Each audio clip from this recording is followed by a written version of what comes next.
അപ്പ ആ കോവിലൊക്കെ പഠിക്കാൻ വന്നാൽ അവിടേക്ക് ഒരു സ്ഥിരതാമസമാക്കുന്ന ലക്ഷണമാ. പാട്ടും കണ്ണുകൂടിയൊക്കെ ആയിട്ടാണ് അവിടെ ആറാം നമ്പരാൻ കളിക്കുക. അന്നേ എനിക്കറിയാമായിരുന്നു അവനൊരു ഭൂലോകത്തെത്തിയാണെന്ന്. സാരമില്ല, ഒരിക്കൽ കൂടി അവൻ എന്റെ മുന്നിൽ വരും. ചാത്തന്മാർ അയാൾ കൊണ്ടുവരും.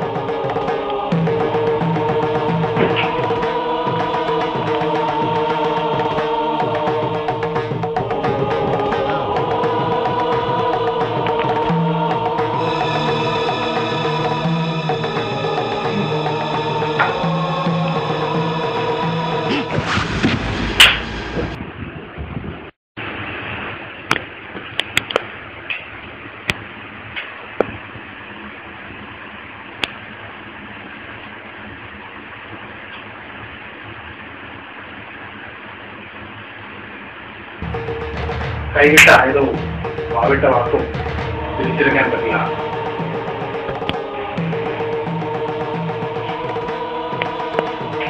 നല്ല യുദ്ധമാവാം. തനിക്ക് താൻ ചേർന്നവരോട് പുറത്തതുപോലെ മണ്ണുവെച്ചു. ഇപ്പോ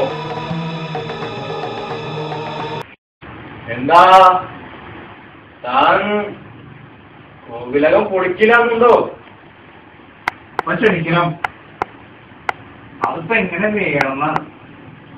രണ്ടു പ്ലാനുകളുണ്ടേ മനസ്സിൽ.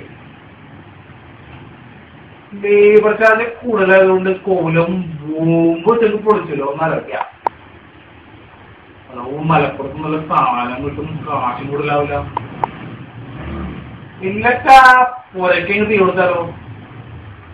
അപ്പൊ നമുക്ക് പുര കത്തുമ്പോ കഴുക്കൊലൂര, വാഴ വെട്ട് അങ്ങനെയുള്ള ചില കലാപരിപാടി നടക്കേ. എന്താ വെച്ചാലും പൊളിക്കുമ്പോ അപ്പനെ കൂടെ അറിയിക്കാം. മനസ്സിലായോ?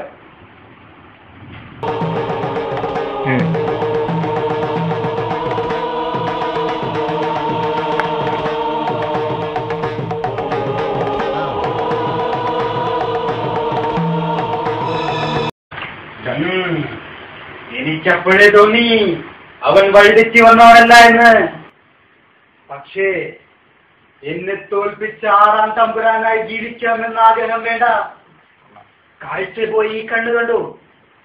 ഇത് ഞാനിപ്പോഴും കൊണ്ട് നടക്കുന്നത് ആ കോവിലകത്തോടും അവിടെയുള്ളവരോടുമുള്ള തീർത്താൽ തീരാത്ത പകവുണ്ടാണ്. അടിച്ചു കൊല്ലാ പണിയെ.